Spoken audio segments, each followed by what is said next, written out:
इस सूत्र में कुछ बहुत महत्वपूर्ण बातें हैं। पहली, समस्त भेद और समस्त विकल्पों का मूल चित्त है। अगर चित्त न हो तो कोई भेद नहीं। इसलिए परमात्मा में तू चित्त को एकाग्र कर दे। चित्त और एकाग्रता दो बातों के संबंध में गहरे से समझ लेना जरूरी है। चित्त जीवन की अनिवार्यता है। चित्त का अर्थ है विचारों का प्रवाह। पूरे समय आपके भीतर चित्त बह रहा है। चित्त कोई वस्तु नहीं है। पहली बात ख्याल ले लें, चित्त है प्रवाह, वस्तु नहीं। और फर्क कीमती है। एक पत्थर पड़ा है, वो एक वस्तु है। एक झरना बह रहा है, वो एक प्रवाह है।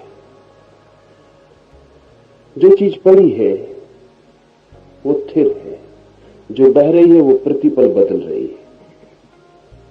चित्त वस्तु नहीं है, चित्त प्रवाह है। इसलिए चित्त प्रतिपल बदल रहा है। एक क्षण भी वही नहीं है जो क्षण भर पहले था। जिससे नदी बदलती जा रही है। हेराक्लित ने कहा है, एक ही नदी में दोबारा नहीं उतरा जा सकता, क्योंकि जब आप दोबारा उतरने जाएंगे तो जिस पानी में पहली बार उतरे थे वो न मालूम कहां जा चुका। ऐसे ही एक ही चित्त को भी दोबारा नहीं पाया जा सकता। जो बह गया वो बह गया, और पूरे समय भीतर धारा बह रही है। इस बहती धारा के पीछे खड़े होकर हम देख रहे हैं जगत को, तो चित्त की छाया हर चीज पर पड़ती है। और बदलता हुआ चित्त, खंड खंड हजार टुकड़ों में टूटा हुआ चित्त सारे जगत को भी तोड़ देता है। पहली बात, चित्त एक प्रवाह है, बदलता हुआ। इसलिए चित्त के द्वारा उसे नहीं जाना जा सकता जो कभी बदलता नहीं है। जिसके द्वारा हम जान रहे हैं, अगर वो बदलता हुआ हो तो हम उसे नहीं जान सकते जो कभी बदलता नहीं। बदलती हुई चीज के माध्यम से हम जो भी जानेंगे वो भी बदलता हुआ ही दिखाई पड़ेगा। जैसे आपकी आंख पे चश्मा हो और उस चश्मे का रंग बदल रहा हो, लाल से हरा हो जाए, हरे से पीला हो जाए, पीले से सफेद हो जाए, आपके चश्मे का रंग बदल रहा हो, तो उसके साथ ही बाहर का जो जगत है उसका रंग बदलता चला जाएगा।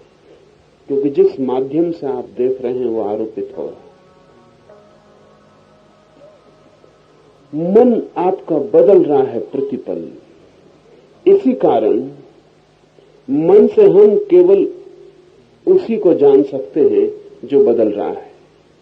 मन से उसे नहीं जान सकते जो कभी नहीं बदलता।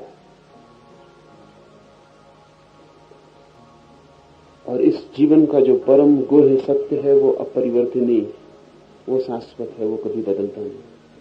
इसलिए चित्त उसे जानने का मार्ग नहीं। जगत की जो पदार्थ सत्ता है वो बदलती है, वो मन की तरह ही बदलती है। इसलिए मन से जगत के पदार्थ को जाना जा सकता है, लेकिन जगत में छिपे परमात्मा को नहीं जाना जा सकता। जिससे विज्ञान मन का उपयोग करता है, चित्त का उपयोग करता है खोज के लिए। विज्ञान मन के ही माध्यम से जगत की खोज करता है, और इसलिए विज्ञान कभी भी नहीं कह पाएगा कि ईश्वर है। विज्ञान सदा ही कहेगा पदार्थ। परमात्मा की कोई प्रतीति विज्ञान में उपलब्ध नहीं होगी। नहीं इसलिए कि परमात्मा नहीं है, बल्कि इसलिए कि विज्ञान जिस माध्यम का उपयोग कर रहा है वो माध्यम केवल परिवर्तनशील को ही जान पाता है। वो माध्यम अपरिवर्तनीय को नहीं जान पाएगा। ऐसा समझें कि संगीत चल रहा हो और आप आंख से सुनने की कोशिश करें तो आप कभी भी ना सुन पाएंगे। संगीत का पता ही नहीं चलेगा। आंख देख सकती है, इसलिए आंख से रूप का पता चल सकता है।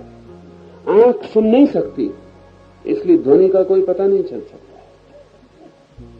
कान सुन सकते हैं, देख नहीं सकते, लेकिन कान से अगर कोई देखने की कोशिश करे तो वो कहेगा जगत में कोई रूप है ही नहीं। कान को तो ध्वनि ही पकड़ में आती है। माध्यम जो पकड़ सकता है उसी को जान सकता है। चित्त है परिवर्तन, चित्त का स्वभाव परिवर्तन, प्रवाह, इसलिए परिवर्तन से तो चित्त का तालमेल बैठ जाता है, लेकिन अपरिवर्तनीय को चित्त नहीं जान पाता।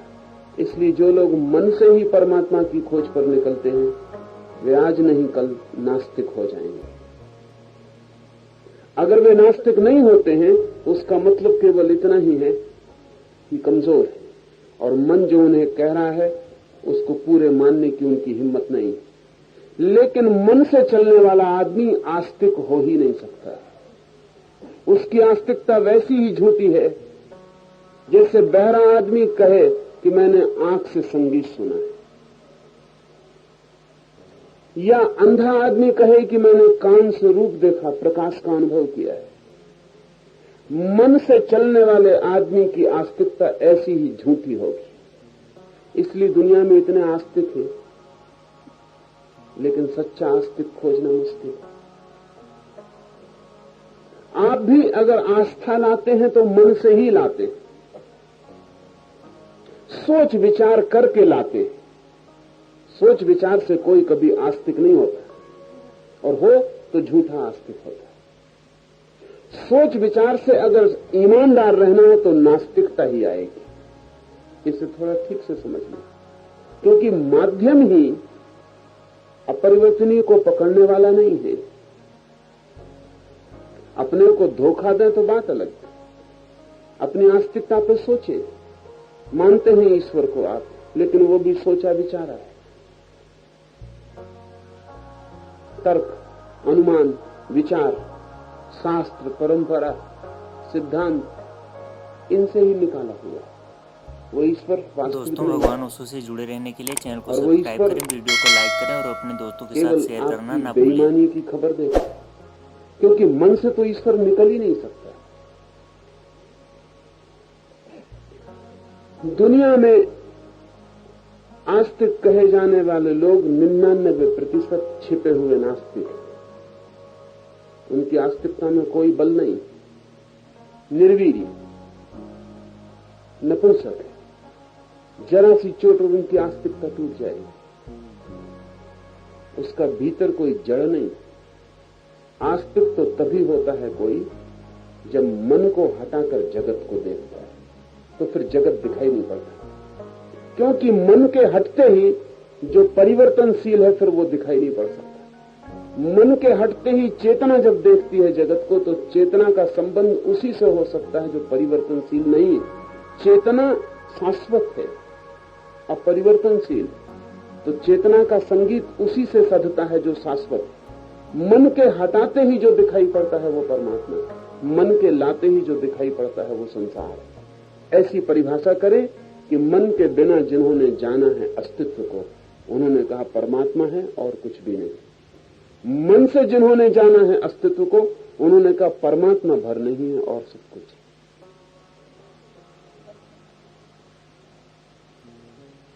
तो मन से आप कभी जान ना पाएंगे,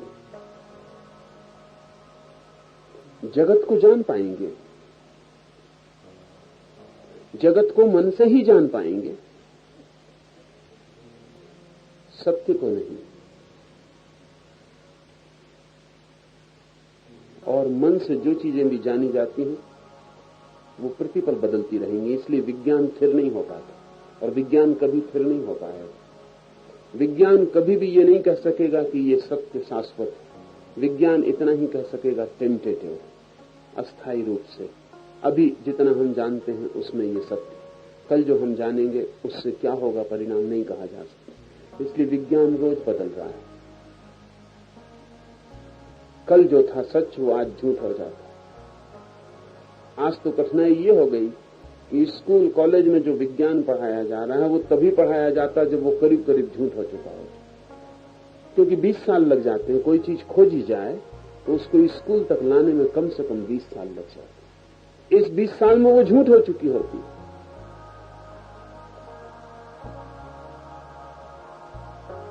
आज बड़ी किताब नहीं लिखी जा सकती विज्ञान की, क्योंकि अगर कोई 1000 पृष्ठ की किताब लिखे तो जब तक वो लिखता है तब तक बहुत सी बातें गलत हो चुकी हैं।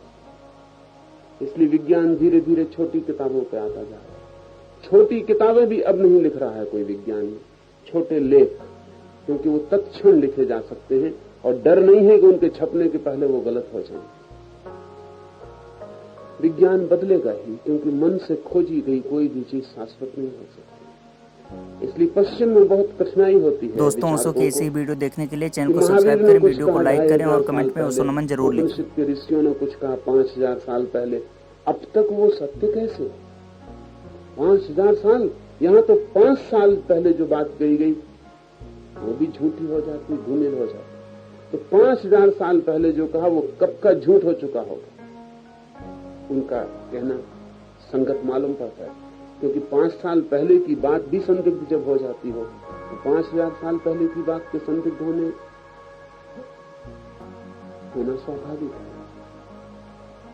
लेकिन नहीं, उपनिषद ने जो कहा है वो अब भी वैसा ही सच है और वो कल भी वैसा ही सच रहेगा। तो इसका 2 मतलब हो सकते हैं। एक मतलब तो यह है कि भारत की बुद्धि कुंठित हो गई है, वो विकसित नहीं होती। वो 5000 साल पहले ठहर गई, जो खोज लिया था उसी को पकड़ के बैठी, उससे आगे नहीं गए, नहीं तो कभी का गलत हो जाता। आज तो भारत में भी जो सोच विचार करते हैं, और सोच विचार कम ही लोग करते हैं, और जो करते हैं वो भी करीब करीब उधार करते हैं, वो भी करीब करीब पश्चिम की छाया होती। तो पश्चिम में चाहे भारत में जो आज सोचने का ढंग है विज्ञान, उसके हिसाब से ऐसा ही लगेगा कि ये भारत की जो बातें हजारों साल पुरानी ये कब की झूठ हो चुकी होंगी। लेकिन चूंकि भारत ने चिंतन करना बंद कर दिया, इसलिए इनको बदल नहीं पाया, वही रुका हुआ। जो मन से सोचता है उसका ये कहना ठीक भी है, लेकिन ये सत्य कभी मन से पाए नहीं गए। ये अड़चन, ये 5000 साल पहले या 50,000 साल पहले पाए गए, या 5000 साल बाद या 50,000 साल बाद पाए जाएं, ये मन से नहीं पाए गए। और जो मन से नहीं पाया जाता वो बदलता नहीं, उसके बदलने का कोई उपाय नहीं, क्योंकि मन को छोड़ते ही हम उस जगत में प्रवेश करते हैं जो शाश्वत है, सनातन, जहां कभी कुछ बदलता नहीं, जहां सब अपरिवर्तित, जहां समय ठहर गया है, जहां समय में कोई गति नहीं, जहां समय जम गया है।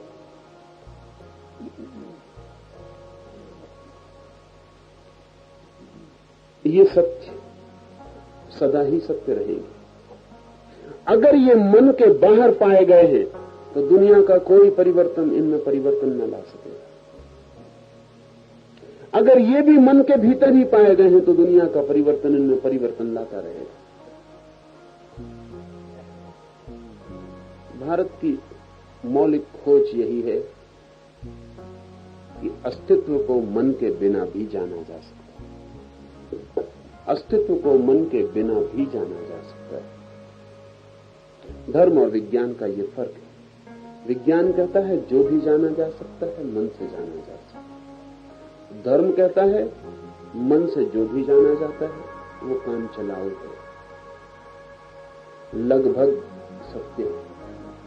मन के पार जो जाना जाता है वही सत्य है, और मन के पार ही वास्तविक जानना संभव होता है। तो इस चित्त को कैसे मिटा दें, इस चित्त को कैसे शून्य कर दें, शांत कर दें, ये सूत्र कहता है इसे एकाग्र कर दें तो ये शून्य हो जाएगा, शांत हो जाएगा। ये दूसरी बात समझने की, चित्त का स्वभाव ही है एकाग्र न होना। ये चित्त का स्वभाव है कि एकाग्र न होना। आप एक क्षण भी चित्त को एकाग्र करें वो एकाग्र नहीं होगा, उसमें भी वो प्रवाह खोज लेगा। अगर मैं आपसे कहूं कि राम पर चित्त को एकाग्र कर दें, तो जब आप राम पर चित्त एकाग्र करेंगे पूरी रामलीला भीतर आने लगेगी। सीता आ जाएगी पीछे से, हनुमान झांकने लगेंगे, सब उपद्रव खड़ा हो जाए। राम पर चित्त एकाग्र करेंगे तो दशरथ आ जाएंगे और रावण आ जाएगा और सब आ जाएंगे।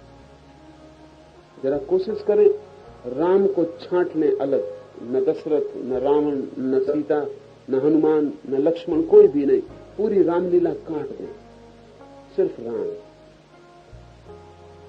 दोस्तों ओशो की ऐसी वीडियो देखने के लिए चैनल को सब्सक्राइब करें, वीडियो को लाइक करें और अपने दोस्तों के साथ शेयर करना ना भूलें। राम में कई टुकड़े कर लें, पैर से शुरू करें, राम के पैर देखें, फिर उनका शरीर देखें, फिर उनका चेहरा देखें, फिर उनकी आंखें देखें, तो चित्त को सुविधा मिल जाएगी, क्योंकि फिर प्रवाह शुरू होगा। राम की आंख ही चुन ले,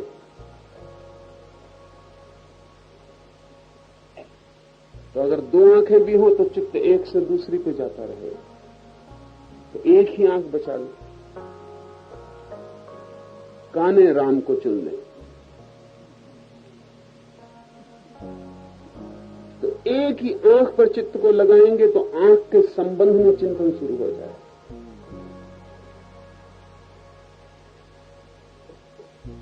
चित्त का स्वभाव है प्रवाह, इसलिए आप कुछ भी करें चित्त उसमें से प्रवाह निकाल देगा, तत्काल प्रवाह निकाल देगा और चिंतन करने लगेगा। ध्यान और चिंतन का यही फर्क है। ध्यान का अर्थ है चिंतन का ठहर जाना, प्रवाह का रुक जाना। एकाग्रता का अर्थ है एक ही रह जाए, उसके संबंध में कोई चिंतन न रहे, तो क्या होगा? ये मन के स्वभाव के प्रतिकूल है, असंभव है मन के लिए। अगर आप आग्रह करेंगे और चेष्टा करेंगे असंभव की, तो एक ही उपाय है, पहले तो मन बहुत संघर्ष करेगा और वो सब तरह से आपको समझाएगा, बुझाएगा और तरकीब निकालेगा चिंतन की। वो कहेगा कोई हर्जा नहीं, राम पर ही चिंतन करो, बड़ा अच्छा, बड़ी धार्मिक बात है, राम पर ही चिंतन करो। वो कहेगा कोई हर्ज नहीं, अगर राम पर चिंतन भी नहीं करना तो राम राम राम राम ऐसा जप करें, क्योंकि राम राम राम राम प्रवाह शुरू हो गया। एक राम, दूसरा राम आया कि प्रवाह शुरू हो गया, मन को गति मिल गई, वो चलने लगा। तो मन पहले तो कोशिश करेगा प्रवाह को खोजने की, क्योंकि वो उसका स्वभाव है। अगर आप माने ही नहीं और सजग रहे और आपने कहा कि प्रवाह तो हम पैदा होने ही न देंगे, हम तो एक बिंदु पर ही ठहर जाएंगे, उससे हिलेंगे नहीं यहां। अगर आपने जिद जारी रखी तो दूसरा उपाय यह है कि मन गिर जाए, क्योंकि एकाग्र तो मन हो ही नहीं सकता है। ये आपको अजीब लगेगी बात जान के, मन एकाग्र तो हो ही नहीं सकता है। इसलिए एकाग्र करने के लिए कहा जाता है कि एकाग्र अगर आप हो गए तो मन समाप्त हो जाए।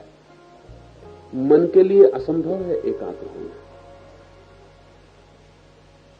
जब आप एकाग्र होते हैं तो मन होता ही नहीं, जब तक मन होता है तब तक एकाग्र नहीं होता। एकाग्र का मतलब है ठहर जाना, रुक जाना, प्रवाह का बंद हो जाना, समय का समाप्त हो जाना, सब गति का खो जाना एकाग्र का अर्थ। अगर आप एकाग्र करने की चेष्टा करते गए, न माने मन की और सजग रहे कि मन कोई तरकीब तो नहीं खोज रहा है जिससे प्रवाह पैदा हो जाए,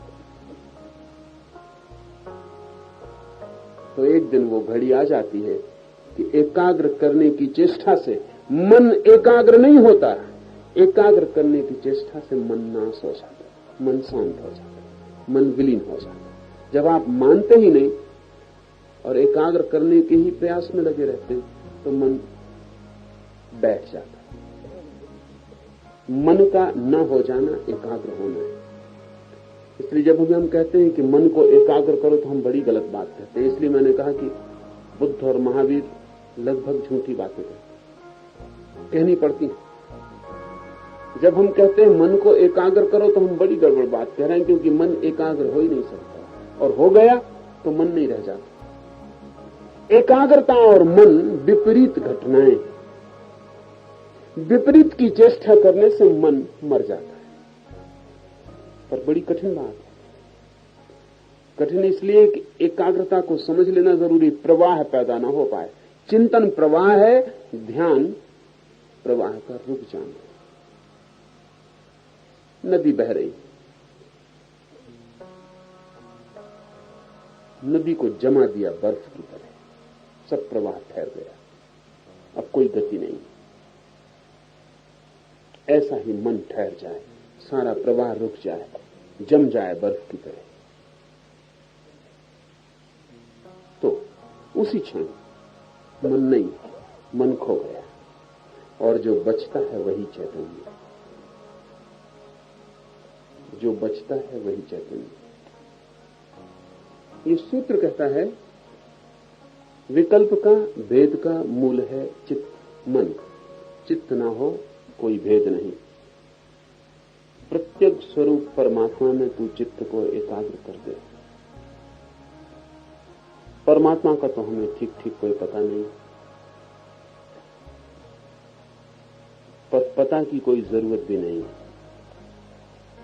परमात्मा है या नहीं ये बड़ा सवाल नहीं, चित्त को एकाग्र करना बड़ा सवाल है। किसी भी चीज पे कर दें, कल्पित चीज पर भी करें तो भी काम हो जाए। इसलिए यह सवाल नहीं है कि कोई वास्तविक चीज पर ही करेंगे तो ही हल होगा। इसलिए ये सूत्र ये नहीं कहता कि पहले परमात्मा को खोजो फिर चित्त को एकाग्र करो। ये कहता है अगर तुम्हें लगता है कि परमात्मा काल्पनिक है तो भी कोई चिंता नहीं, काल्पनिक बिंदु पर भी अगर चित्त एकाग्र हो जाए तो मन खो जाएगा, और मन के खोते ही उसका दर्शन शुरू हो जाएगा जो वास्तविक है। इसलिए मान के चलने में हर्ज नहीं। परमात्मा ध्यान की एक हाइपोथेसिस, परमात्मा आस्था नहीं है खोजियों के लिए। परमात्मा भी ध्यान को एकाग्र करने का एक कल्पित बिंदु। और जब मैं कहता हूं कल्पित बिंदु तो आप ये मत समझना कि मैं ये कह रहा हूं कि परमात्मा है नहीं, आपके लिए नहीं है। आप तो एक कल्पित बिंदु पर ध्यान एकाग्र करते हैं। वो बिंदु कोई भी हो सकता, उसका कोई भी रूप हो, उसका नाम राम हो कि कृष्ण हो कि अल्लाह हो, कुछ भी हो चलेगा, उससे कोई भेद नहीं पड़ता। महत्व ये नहीं है कि आप किस पे एकाग्र कर रहे हैं, महत्व ये है कि आप एकाग्र कर रहे हैं। इसलिए सारे दुनिया के धर्म काम आ जाते हैं। उनके सिद्धांतों में कोई भी मतभेद हो कोई अंतर नहीं पड़ता। खोजी के लिए वो सारे भेद पंडित के लिए व्यर्थ बकवास जिन्हें करनी उनके लिए भेद, खोजी के लिए कोई भेद नहीं पड़ता। अल्लाह कि राम कि याहवे, कोई भी नाम हो। विज्ञान, धर्म का जो विज्ञान है, धर्म की जो प्रक्रिया है, उसका मूल्य आप किस चीज पर एकाग्र कर रहे हैं उससे है ही नहीं, वो असंगत है। महत्व यही है कि आप एकाग्र कर रहे हैं। आ बा सा डा कुछ भी हो, आप एकाग्र कर रहे हैं। एकाग्र करने की प्रक्रिया में ही मनोनाश हो जाता है, और मनोनाश होकर जो जाना जाता है उसका नाम ना तो अल्लाह है, उसका नाम न राम है, उसका नाम न कृष्ण, उसका कोई नाम नहीं। सब नाम कल्पित हैं, उपयोगी हैं। ताबीज काम करते हैं, और जब समझ आ जाती है तो उन्हें फेंका जा सकता है, उन्हें हटाया जा सकता है, फिर उनकी कोई जरूरत नहीं। ये बड़ी क्रांतिकारी बात है। आम धार्मिक आदमी को समझ में भी नहीं आता कि उसके राम, उसके कृष्ण, उसकी मूर्तियां, उसके मंदिर सब काल्पनिक है। काल्पनिक का अर्थ झूठे नहीं, काल्पनिक का अर्थ हाइपोथेटिकल। उनका उपयोग किया जा सकता है, वहां से यात्रा शुरू की जा सकती है। यात्रा के अंत पर तो पता चलता है कि उनके बिना भी यात्रा हो सकती है, और यात्रा के अंत पर यह भी पता चलता है कि ये किन्हीं दूसरे नामों से भी हो सकती है। लेकिन यात्रा के शुरू में ये पता नहीं चल सकता है, इसकी कोई जरूरत भी नहीं। हिंदू हिंदू की तरह चल पड़े मुसलमान मुसलमान की तरह चल पड़े, ईसाई ईसाई की तरह चल पड़े, मंजिल पे जाके पता चलेगा कि हिंदू मुसलमान ईसाई सब उपयोगिताएं थी, उनका कोई वास्तविक परम सत्य के साथ संबंध न था। उनका संबंध था हमारे अज्ञान के साथ, ज्ञान के साथ नहीं। उनका संबंध था जहां हम खड़े थे संसार में, वहां से यात्रा शुरू करने के लिए। उनका संबंध उस मंजिल के साथ नहीं था जहां हम पहुंचे। इसलिए पहुंचकर न कोई हिंदू रह जाता, न कोई ईसाई रह जाता, न कोई मुसलमान रह जाता, पहुंचकर केवल धार्मिक रह जाता है। इसलिए ध्यान रखें, जब तक आप ईसाई हैं, हिंदू हैं, मुसलमान हैं, तब तक समझना अभी धार्मिक नहीं। ये तो धर्म की तरफ यात्रा है। गुरजेफ बहुत कीमती बात कहा है। गुरजेफ से जब भी कोई आके पूछता था कि मार्ग क्या है, सत्य तक पहुंचने का मार्ग क्या है, तो गुरजेफ कहता था, बड़ी बातें मत करो, हम तो मार्ग तक पहुंचने का मार्ग बताते हैं सिर्फ, फिर आगे तुम जानना। अभी तो तुम मार्ग तक ही पहुंच जाओ, यही काफी। मार्ग क्या है ये मत पूछो, मार्ग तक पहुंचने की पगडंडी क्या है। पहले तुम मार्ग पर पहुंच जाओ, अभी तो इसकी फिक्र करो। ध्यान रहे, हिंदू मुसलमान ईसाई सब पगडंडियां हैं मार्ग पर पहुंचने की, कोई भी मार्ग नहीं है वो। मार्ग तो है धर्म, हिंदू है पगडंडी, मुसलमान है पगडंडी, ईसाई है पगडंडी। मार्ग है धर्म। सब पगडंडियों से आप धर्म के मार्ग पर पहुंच जाएं, फिर पगडंडी खो जाती। एकाग्र होना है मूल्यवान, क्योंकि एकाग्र होने की चेष्टा मन के प्रतिकूल है। पर बड़ा ध्यान रखना जरूरी है, क्योंकि एकाग्र होने की दो कठिनाइयां हैं। एक कि आप चिंतन पैदा कर लेंगे,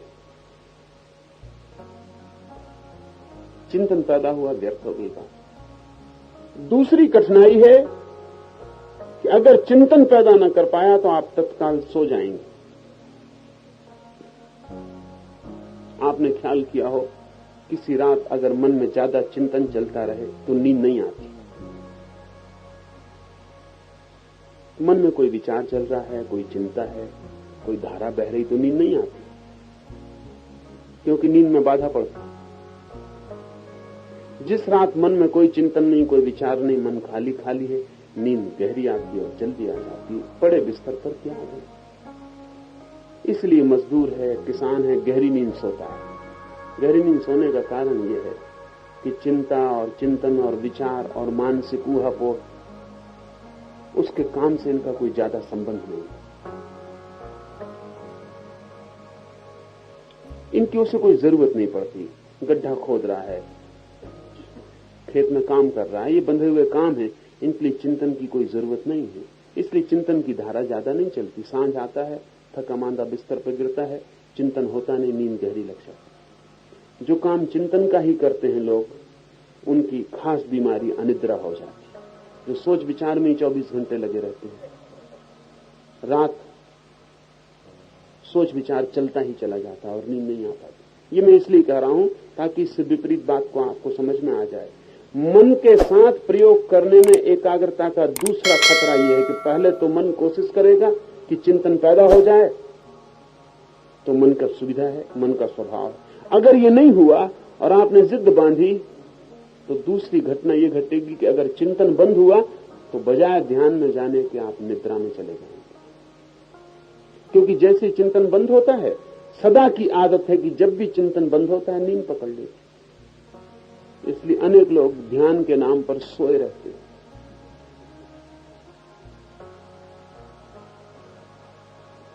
नींद लेते रहते, मंदिरों में बैठे हैं, झपकी खा रहे हैं। उनका कसूर नहीं है, उन्हें पता नहीं कि बात क्या हो रही। वो कोशिश कर रहे हैं एकाग्र होने की। एकाग्र होने की कोशिश से दो दुर्घटनाएं घट सकती हैं। या तो चिंतन शुरू हो, और अगर चिंतन शुरू न हो तो झपकी आ जाए। तो चिंतन से बचना है और झपकी से बचना है, ये दो खाइयां हैं और इनके बीच में ध्यान। जैन फकीर तो अपने आश्रमों में सन्यासियों को डंडा लेके घुमाते रहते हैं। जब कोई ध्यान करता है तो एक सन्यासी डंडा लेके घूमता है, वो जैसे देखता है झपकी खाई, सिर्फ एक डंडा पड़ता। जल्दी हम भी इंतजाम करेंगे।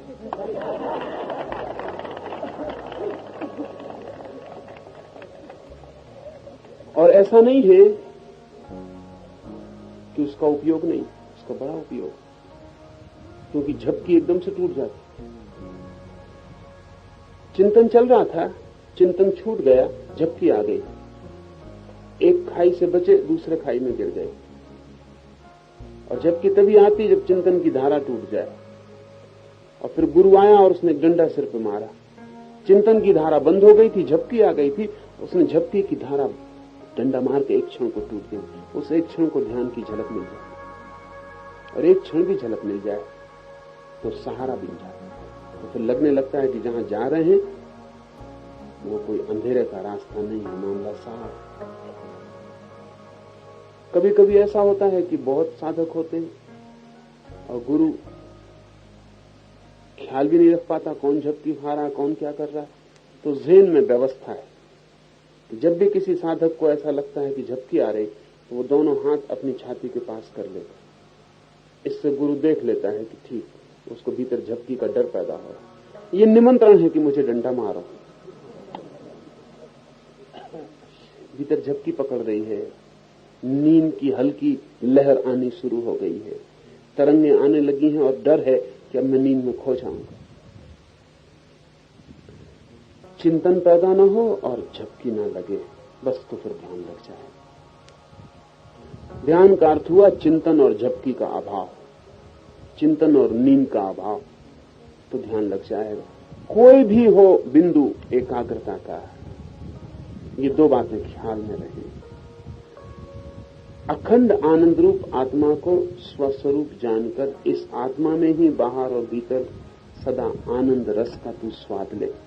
दूसरी बात भी बहुत कीमती है, हम स्वाद लेते हैं, अपने में कभी नहीं लेते, सदा दूसरे में लेते।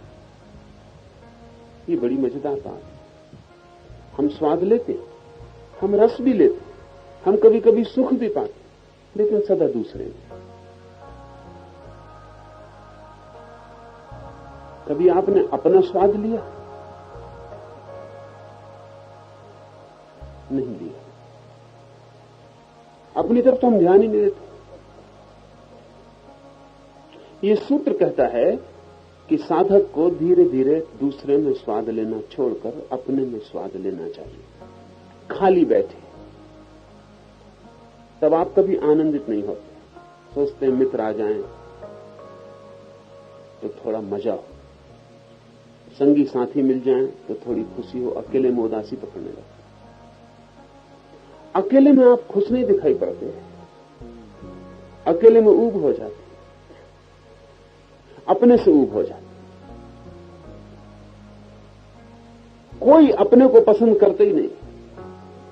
और बड़ा मजा यह है कि सब ये चाहते हैं कि दूसरे हमें पसंद करें, और आप खुद अपने को पसंद नहीं करते। खुद से ऊब जाते हैं और चाहते हैं कि दूसरे बड़े प्रसन्न हो जब आपका दर्शन।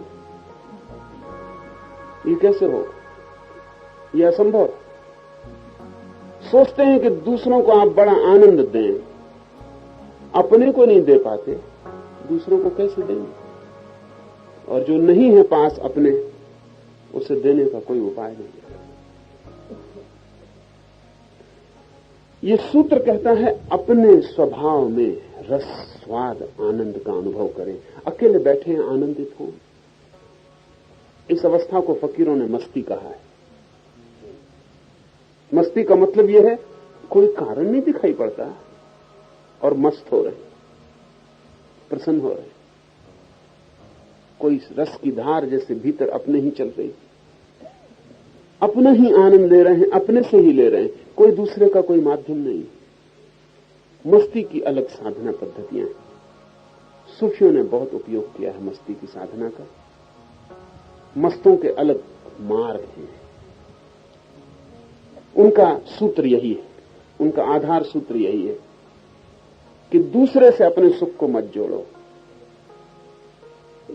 जो आदमी दूसरे से अपने सुख को जोड़ता है उसका दुख भी दूसरे से जुड़ जाता है। दूसरे से सुख जोड़ो ही मत, सुख जोड़ो अपने से। खाली वृक्ष के नीचे बैठे प्रसन्न हो रहे हैं, बड़ा मुश्किल लगेगा कैसे प्रसन्न हो जब कोई प्रसन्नता का कारण ही नहीं। क्योंकि हम सदा कारण से प्रसन्न होते कि मित्र चला आ रहा है, बहुत दिन बाद दिखाई पड़ा, प्रसन्न हो गए। हम सदा कारण से प्रसन्न होते। अकारण प्रसन्नता का नाम मस्ती। कोई कारण नहीं है, कोई विजिबल, कोई दिखाई पड़ने वाली वजह नहीं है, भीतर ही स्वाद ले रहे। पागलों को कभी कभी ऐसा होता है, इसलिए मस्तों में और पागलों में फर्क करना तक मुश्किल हो जाता है। जिनको हमने मस्त कहा है उनमें से कई लोग, ठीक उन जैसे लोग, पश्चिम में पागलखानों में पड़े, क्योंकि उनके पास कोई विभाजन करने का उपाय नहीं। उनके पास कोई उपाय नहीं, वो कैसे विभाजन करें। आदमी पागल मालूम पड़ता है क्योंकि उन्होंने इस बात को स्वस्थ होने की परिभाषा बना लिया कि सुख कारण से होता है तो आपका मस्तिष्क ठीक है, और अकारण सुख हो रहा है तो आपका दिमाग खराब, क्योंकि अकारण सुख हो कैसे सकता है। लेकिन मस्तों की परंपरा कहती है कि अकारण ही सुख हो सकता है, कारण से तो कभी सुख हुआ ही नहीं। ये बड़ी मुश्किल बात है। मस्तों की परंपरा कहती है कि कारण से तो कभी सुख हुआ ही नहीं, सिर्फ वहम होता है, कारण से सदा दुख हुआ है। इसे समझ लें, इसका पूरा मनस्शास्त्र है। जब आप कारण में सुख खोजते हैं, किसी और में, किसी वस्तु में, किसी घटना में, किसी व्यक्ति में, तो अंतिम परिणाम सिवाय दुख के और कुछ नहीं होता। दुख ही दुख होता चला जाता। पत्नी पति में सुख खोज रही, मां बेटे में सुख खोज रही, बाप बेटे में, बेटी में सुख खोज रहा है, संबंधियों में, धन में, पद में, प्रतिष्ठा में, कहीं और। अपने को छोड़कर हम सब सुख खोज रहे हैं कहीं और मजा यह है कि जिनमें हम सुख खोज रहे हैं वे खुद कहीं और सुख खोज रहे हैं। हम एक खदान खोद रहे हैं जिसको हम सोचते हैं हीरे की खदान है, और वो खदान खुद हीरों की तलाश में गई, और वो खदान जहां जाके तलाश कर रही है वो खुद कहीं और तलाश में गई। हम उन बैरंग चिट्ठियों की तरह हैं जिन पर कोई पता ही नहीं, खोज रहे हैं। किसकी तरफ जा रहे हैं उसका कोई पता नहीं, और जिसके घर जा रहे हैं पहले पूछा भी नहीं कि वो खुद भी तो कहीं गए हुए नहीं। हर आदमी कहीं और, इसलिए किसी से भी मिलना नहीं हो पाता। जिसके घर जाओ वो वहां नहीं, जिसका हाथ हाथ में लो वो वहां नहीं, जिसको हृदय से लगाओ वो वहां नहीं, वो कहीं और गया हुआ। सब कहीं और गए हुए, इसलिए किसी का किसी से मिलना हो ही नहीं पाता, होगा भी नहीं। और जो कारण में खोज रहा है वो आज नहीं कल गहरे से गहरे दुख में पड़ता जाएगा, क्योंकि हर बार आशा बंधेगी कि ये कारण सुख देगा, और जब मिल जाएगा आशा टूट जाएगी। मस्ती का शास्त्र कहता है कि दूसरे से तो दुख मिलता है, सुख कभी मिलता नहीं।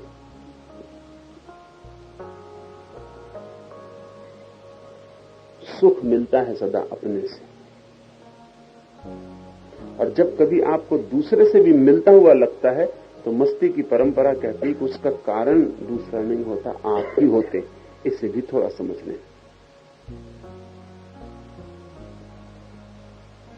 लगता है किसी से आपका प्रेम है, उसकी उपस्थिति सुखद मालूम पड़ती,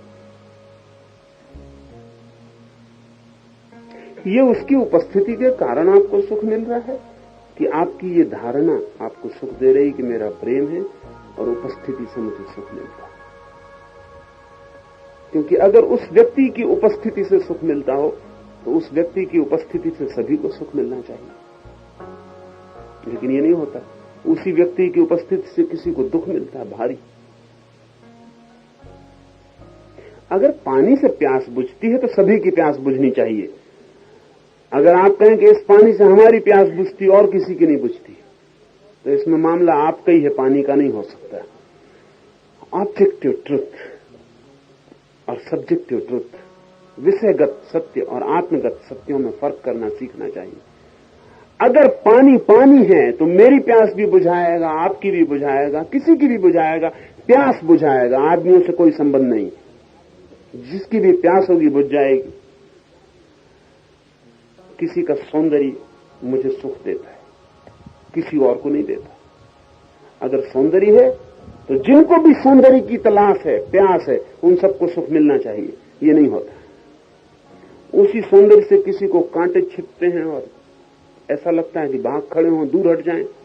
उसी सौंदर्य से आपको सुख मिलता है, किसी को दुख मिलता है। किसी को पता नहीं चलता कि सौंदर्य है भी, किसी को सिर्फ हंसी आती है कि दिमाग खराब है, कहां सौंदर्य देख रहे हो, वहां कुछ भी नहीं। मतलब क्या हुआ इसका? मतलब ये हुआ कि जो सौंदर्य आपको दिखाई पड़ रहा है वो आपका ही दिया हुआ है, वहां कुछ है नहीं, आप ही कारण है। और इसलिए ये भी हो जाता है कि जिसके सौंदर्य से सुबह सुख मिला, दोपहर दुख मिलने लगता, और सांझ फिर सुख मिलने लगता, और आज सुख मिला कल दुख मिलने लगता। एक मजेदार घटना चली। एक फिल्म अभिनेत्री मेरे पास आई और उसने मुझे कहा कि मैं बड़ी मुश्किल में पड़ गई हूं, इसलिए आपसे सलाह लेने आई हूं। मुश्किल यह है कि मैंने किया था प्रेम विवाह, लेकिन वर्ष 2 वर्ष में ही लगा कि भूल हो गई और कलह के सिवाय कुछ हाथ न लगा। फिर भी खींचा, 10 साल खींचा, लेकिन कलह और नर्क गहरा होता चला गया और फिर खींचने का भी कोई उपाय न रहा, कोई अर्थ न रहा। हैरानी उसे हुई क्योंकि पति ने बड़े आग्रह से ये प्रेम किया था और बड़े आग्रह से ये विवाह किया था, और पति का मन उचाट हो गया। फिर 10 साल बाद तलाक हुआ, तो तलाक हुए भी 10 साल हो गए। एक बच्ची थी, वो बड़ी हुई, अभी उसका विवाह हुआ। तो उस विवाह में पति पत्नी का फिर से मिलना हो गया, क्योंकि दोनों मौजूद हुए विवाह में। और वो अभिनेत्री मेरे पास आई थी कि मेरा पति फिर दोबारा मेरे प्रेम में पड़ गया है और वो कहता हम फिर से विवाह कर लें। अब मैं क्या करूं?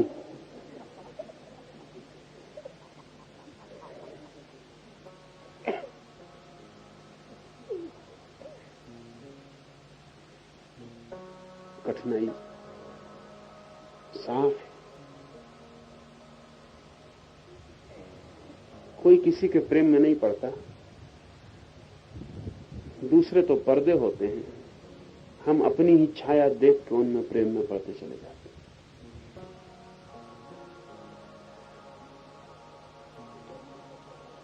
जब हमें लगता है कि दूसरे से सुख मिल रहा है, तब भी हमारा ही आभास होता है। जितना हम गहरे जाएंगे उतना हम पाएंगे कि सुख की सारी घटना अपना ही फैलाव है। और चूंकि हम दूसरे में सुख मानते हैं और दूसरे से सुख होता ही नहीं, इसलिए दुख भोगना पड़ता है। जो आदमी ये खोज लेता है कि सुख का स्रोत मेरे भीतर है, कहीं उसे खोजने नहीं जाता, अपने को ही सुख में डूबा हुआ अनुभव करने लगता है, नाचता है किसी और कारण से नहीं, सिर्फ अपने होने के कारण। सिर्फ अपना होना ही काफी प्रसन्नता है,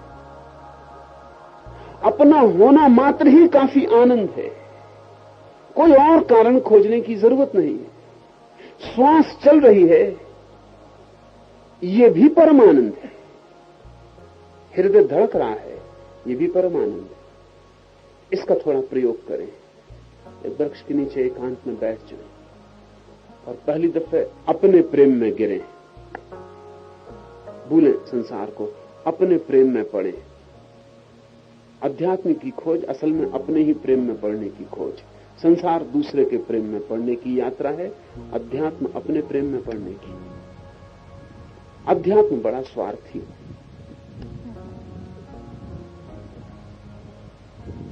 स्वयं की ही खोज है, स्वयं के ही अर्थ की खोज है, स्वयं का ही रस पाना है, स्वाद पाना है। और जब ये स्वाद भीतर आने लगता है, थोड़ी प्रतीक्षा करें, थोड़ी खोज करें, होने का आनंद लें कि मैं हूं, ये भी क्या अनूठी घटना है।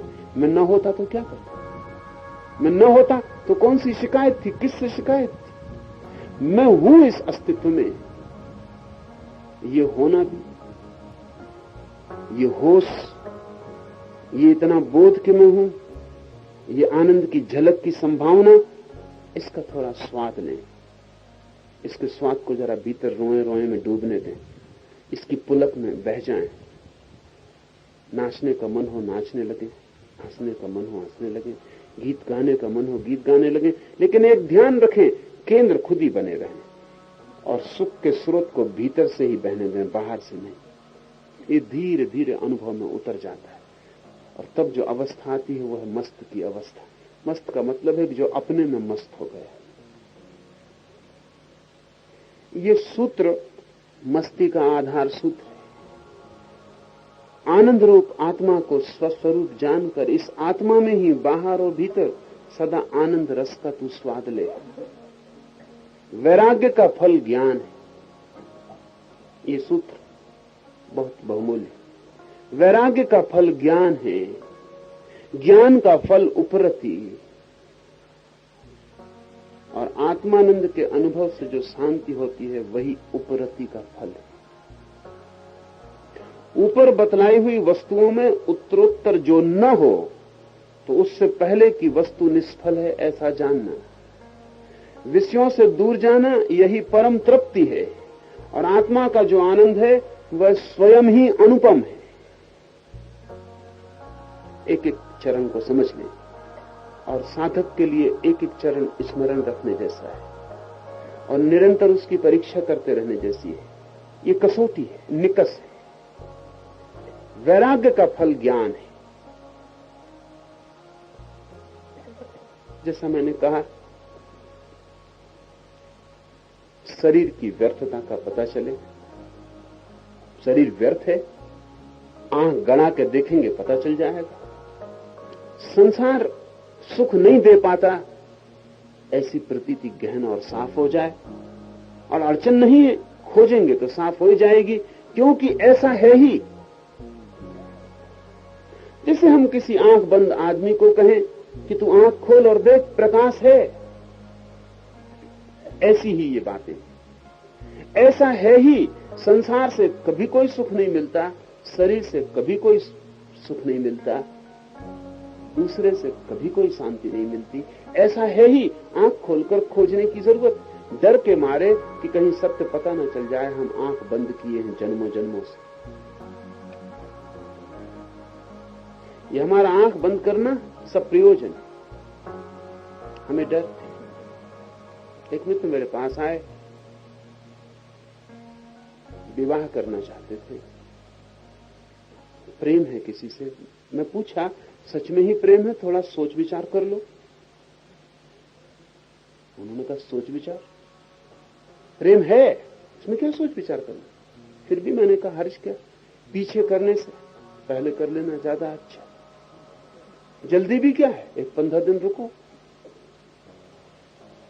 वो कुछ बेचैन और घबराए मालूम पड़े। मैंने कहा, अगर प्रेम है ही तो 15 दिन तो टिकेगा ही, इतनी घबराहट क्या?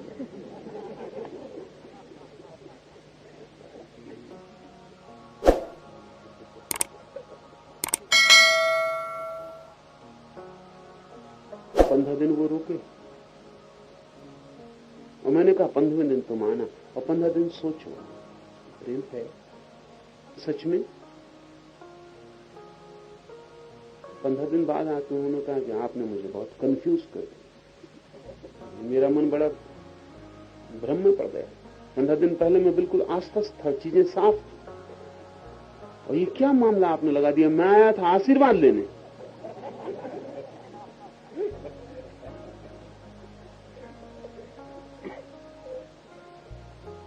कि मुझे आशीर्वाद दें कि मेरा ये प्रेम विवाह सफल हो जाए। उनका आशीर्वाद मांगने आए थे इसी डर से, तो मैंने कहा पहले सोच लो, क्योंकि आशीर्वाद मांगने जाता ही तब कोई है जब अपने पे भरोसा नहीं होता।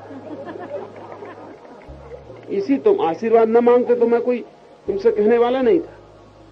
तुम भीतर आश्वस्त नहीं हो, कि सुख मिलेगा इसलिए आशीर्वाद मांगते हो, कि किसी और पे जुम्मा जाए, अपना जुम्मा हटे। तो तुम मुझे फंसा रहे थे, प्रेम तुम कर रहे थे, फंसा मुझे रहे थे। अब तुम और सोच लो, अगर उलझन पड़ गई है तो 15 दिन और सही। उन्होंने कहा अब नहीं रुक सकता, क्योंकि अगर 15 दिन रुका तो विवाह के पहले तलाक हो जाए।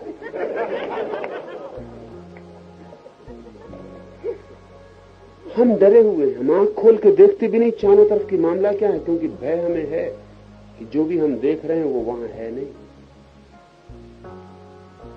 हम अपने घावों को छिपाए, जरा उघाड़ के देखा तो पता चल जाएगा घाव छिपा लिया है, ऊपर सोने का कंगन बांध लिया है।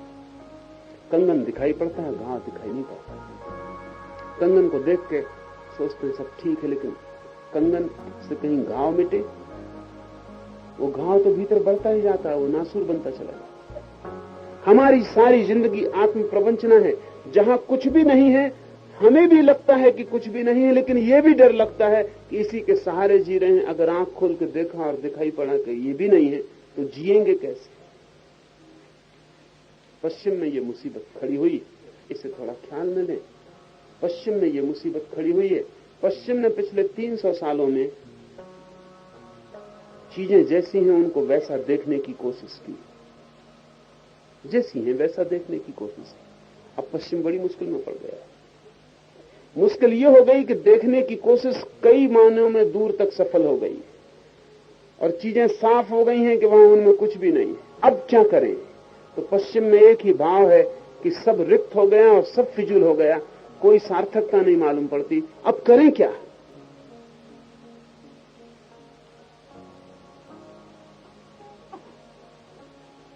इन 300 साल में पश्चिम ने गहन चिंतन किया जीवन के संबंधों पर, और परिणाम यह हुआ कि सब संबंध संदिग्ध हो गए।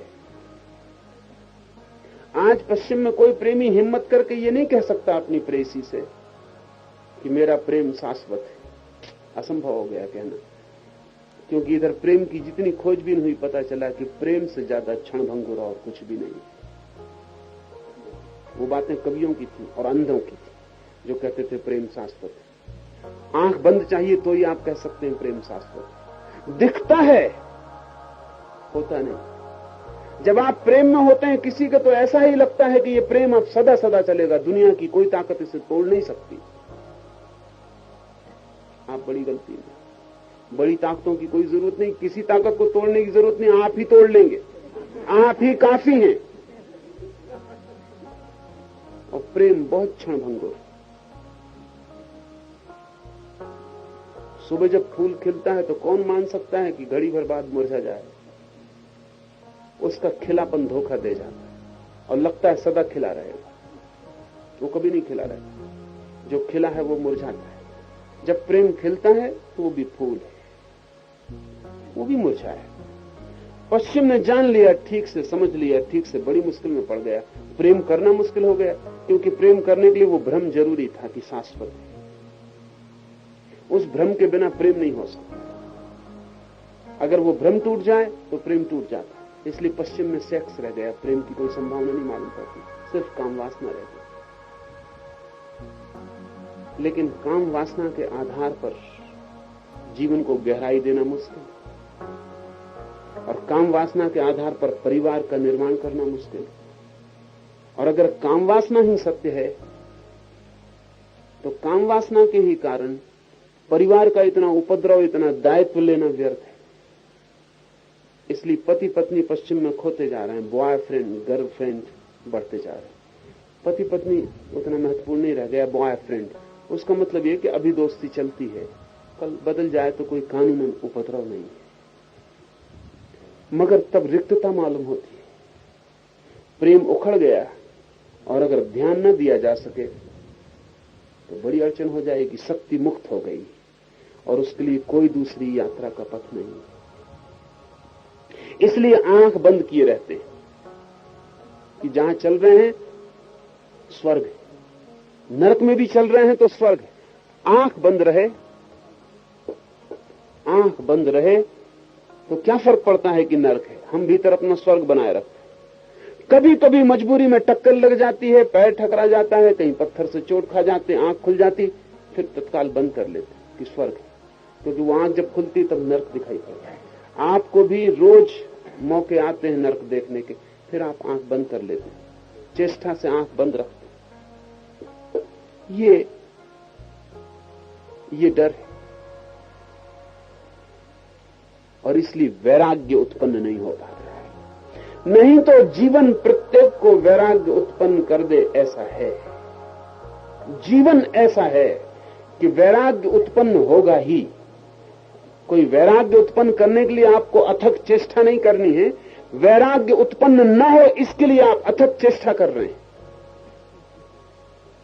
सोचें, अपनी जिंदगी पर एक सिंहावलोकन करें, लौट के अपनी जिंदगी देखें और ख्याल करें सारी जिंदगी वैराग्य की तरफ ले जा रही है। जिंदगी का संदेश वैराग्य है, इंगित वैराग्य है। सब तरह से जिंदगी दुख देती, फिर भी विराग पैदा नहीं होता।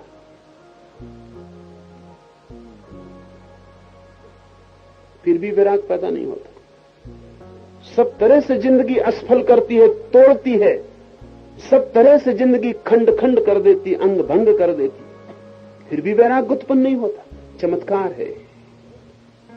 नहीं तो जिंदगी का निज सहज स्वर वैराग्य का है। राग में है जन्म जीवन का, वैराग्य में है परिणति। राग से हम पैदा होते हैं, लेकिन अगर राग में ही मर जाएं तो उसका मतलब है कि जीवन का संदेश हमें सुनाई नहीं पड़ा। वैराग्य जीवन का स्वर है। खोजें, अपने को धोखा ना दे, तो सब सहयोगी, सब सहयोगी, मित्र भी, शत्रु भी, अपने भी, पराये भी, सब सहयोगी हैं आपको वैराग्य की तरफ ले जाने के लिए। और वैराग्य का फल ज्ञान है। और जिस दिन आप विराग में खड़े हो जाते हैं और इस जगत के प्रति कोई वासना नहीं रह जाती, और इस जगत से कोई मांग नहीं रह जाती, और इस जगत की व्यर्थता स्पष्ट सामने हो जाती है, इसका फल ज्ञान। तब आप जागते, तब आप प्रज्ञान से भरते, तब पहली दफा प्रज्ञा का उदय होता, तब आपके भीतर दिया जलता है। वैराग्य की स्थिति में ज्ञान का दिया जलता है, और अगर ज्ञान का दिया न जले तो समझना कि वैराग्य झूठा है। ये सूत्र का दूसरा हिस्सा है कि अगर दूसरी बात घटित ना हो तो पहली झूठी है, असफल गई, ये समझ लेना। हमारे मुल्क में वैरागी कम नहीं, लेकिन ज्ञानी खोजना मुश्किल है। वैरागी तो हर मठ मंदिर में बैठे हुए। मैंने मालूम कितने साधु सन्यासियों को मिलता रहा हूं, वर्षों से भाग गए, लेकिन कहते हैं अभी कुछ हुआ नहीं, ज्ञान नहीं हुआ। मगर वो भी ये मानने को तैयार नहीं है कि उनका वैराग्य मिथ्या है, इसलिए ज्ञान नहीं हुआ। वो मानते हैं वैराग्य तो हमारा पूरा है, ज्ञान नहीं हुआ। अगर ज्ञान नहीं हुआ तो पहला चरण मिथ्या गया है, तुम्हारा वैराग्य झूठा है। तुम्हारा वैराग्य पका हुआ राग नहीं है, तुम्हारा वैराग्य पके हुए राग से नहीं निकला है। तुम कच्चे भाग खड़े हुए हो, तुम बिना आंख खोले भाग खड़े हुए, इसको ख्याल रखें। एक आदमी है, नरक में चल रहा है, आंख बंद करके भीतर सपने संजोए, उसने स्वर्ग देखा। आंख खोलता नहीं क्योंकि डर है कि नरक दिखाई ना पड़ जाए। सुनता है खबरें ऋषियों की, मुनियों की कि संसार नरक है। भीतर खुद को भी लगता है कि होगा, क्योंकि आंख खोलने में डर लगता है, या कभी कभी अचानक आंख खुल जाती है किसी दुर्घटना में तो नरक दिखाई पड़ता है, ऋषि मुनि सच मालूम पड़ता। आंख खोलता नहीं, लेकिन फिर घबराहट बढ़ती जाती है और ऋषि मुनियों का स्वर भीतर छिपता चला जाता है, और यह आवाज भीतर से लगने लगती है कि सब गड़बड़ है, तो भाग खड़ा होता है, लेकिन आंख बंद किए ही भाग खड़ा होता है। तो वैराग्य ले लेता है, लेकिन आंख खोल के राग को देखा नहीं। आंख बंद किए ही राग में था, आंख बंद किए ही वैराग्य में चला जाता, तो फिर ज्ञान का फल नहीं आया। क्योंकि इस आदमी की अवस्था में फर्क नहीं आया, आंख बंद ही है, कल राग में चलता था अंधे की तरह, अब वैराग में चल रहा है अंधे की तरह। राग में आंख खुलने से जो वैराग्य होता है वो पका हुआ वैराग्य, प्रौढ़।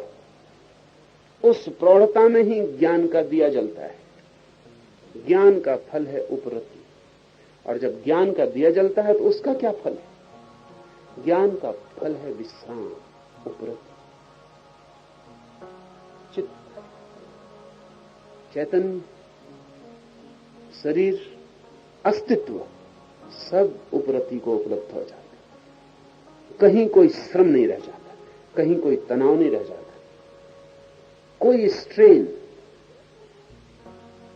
कोई रेखा मात्र भी तनाव की भीतर नहीं रह जाती। उपरति हो जाता, विश्राम हो जाता।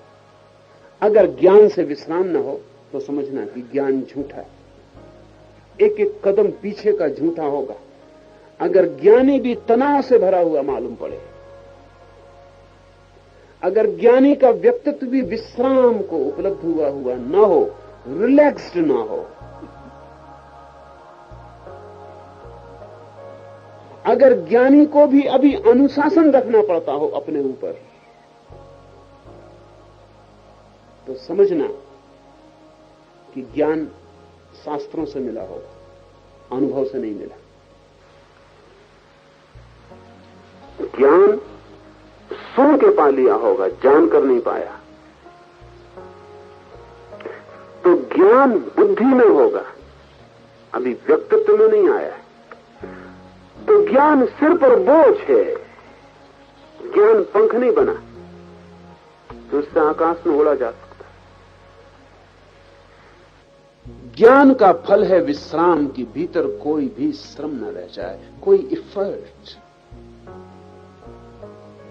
किसी तरह की चेष्टा, किसी भी तरह की चेष्टा न रह जाए, निश्चेष्ट हो जाए। जो होता है ठीक है, तथाता आ जाए, उपरति हो जाए। जो है ठीक है, कुछ पाने की चेष्टा ना हो, कुछ खोने का डर ना हो, कुछ गलत ना हो जाए इसका भय ना पकड़े, कुछ भूल ना हो जाए इसकी बेचैनी ना बनी रहे, कहीं चूक ना जाऊं, कहीं गिर ना जाऊं, कहीं भटक ना जाऊं, इसका कोई तनाव ना हो। इसका नाम है उपरति। उपरति बड़ी गहन बात है। विरागी मिल जाएंगे लाखों,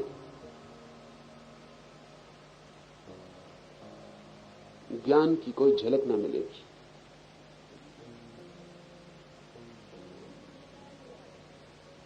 ज्ञानी भी मिल जाएंगे हजारों, लेकिन उपरति की कोई झलक न मिलेगी। पंडितों की क्या कमी, जानकारों की क्या कमी है, लेकिन बड़े मजे की बात है कि जानकार से कभी कभी अज्ञानी और गैर जानकार ज्यादा विश्राम को उपलब्ध मालूम होते। पंडित की खोपड़ी की जांच करवाएं और एक अज्ञानी की खोपड़ी की, तो अज्ञानी की खोपड़ी विश्राम में मिलेगी और पंडित की खोपड़ी बड़े ऊहापोह में रहेगी।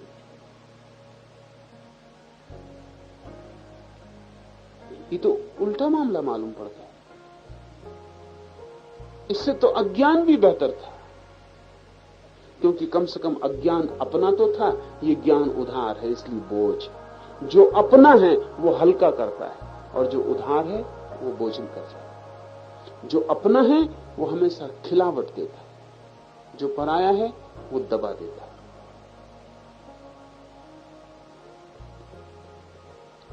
ज्ञान का फल उपरति, उपरति का फल शांति, और जो विश्राम को उपलब्ध है वही धीरे धीरे विश्राम में डूबते डूबते डूबते उस केंद्र को पा लेता है जिसे शांति का। एक आदमी तैर रहा है, जो तैर रहा है वो पानी की सतह पर रहेगा। तैरना चेष्टा है, श्रम। एक आदमी ने हाथ पैर छोड़ दिए, तैरता नहीं, पड़ा है। जहां ले जाए नदी, न ले जाए तो भी ठीक, ले जाए तो भी ठीक, वो उपरति को उपलब्ध हुआ। जो आदमी पड़ा है वो धीरे धीरे नदी में डूबने लगेगा,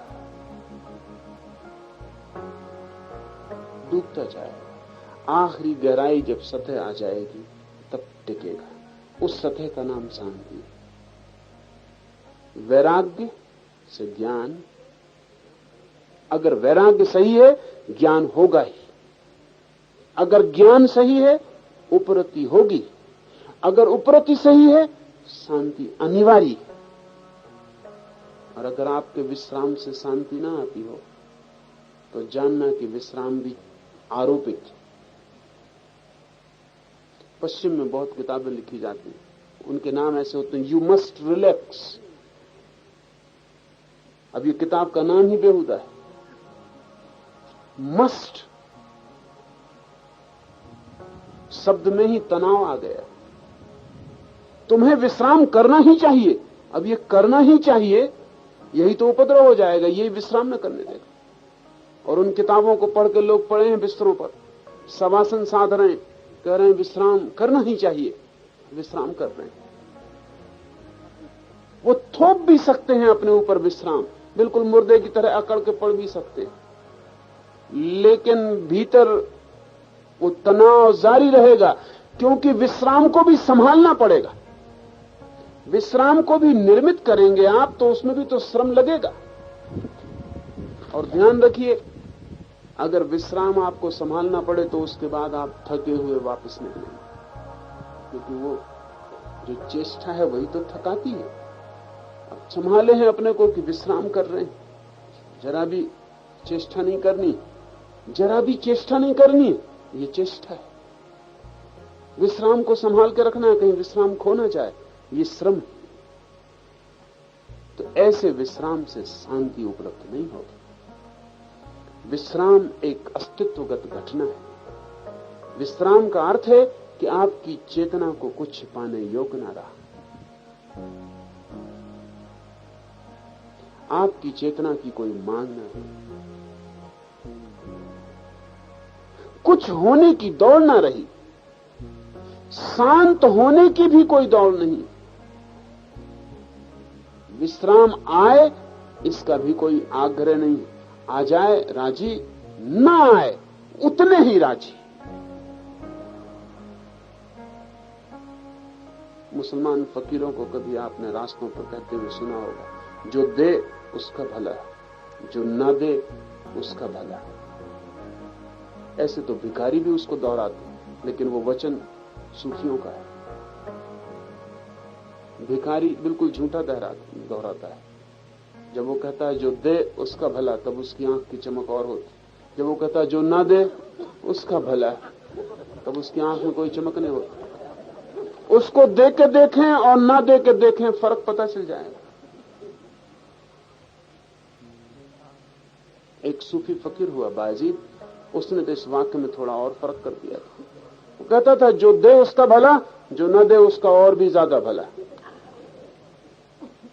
किसी ने उससे पूछा कि बायजीद, जो दे उसका भला, जो ना दे उसका भला, ये तो हमने सुना था, ये तुमने इसमें और क्या जोड़ दिया कि जो दे उसका भला, जो ना दे उसका और भी भला।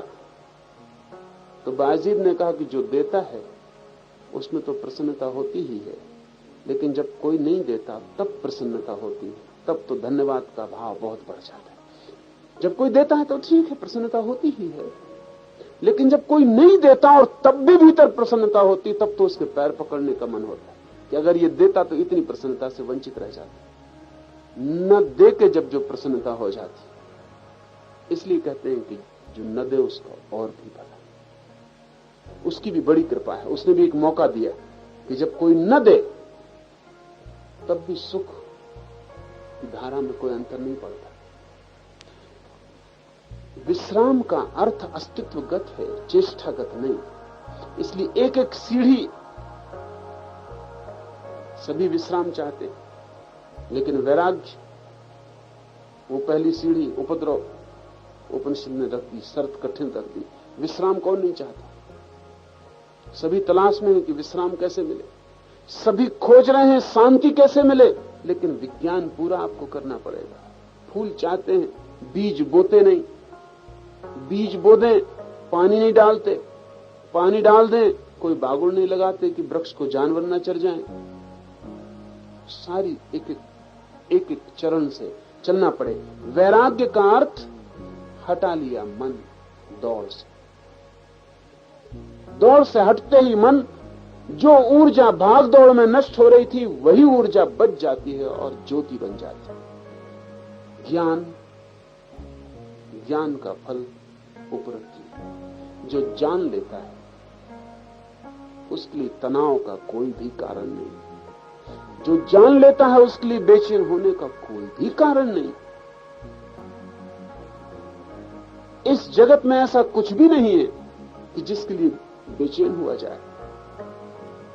ज्ञान का फल उपरति, उपरति का फल शांति। ऊपर बतलाई हुई वस्तुओं में उत्तरोत्तर जो न हो तो जानना कि पहले की वस्तु निष्फल है। विषयों से दूर जाना यही परम तृप्ति है, और आत्मा का जो आनंद है वह स्वयं ही अनुभव है।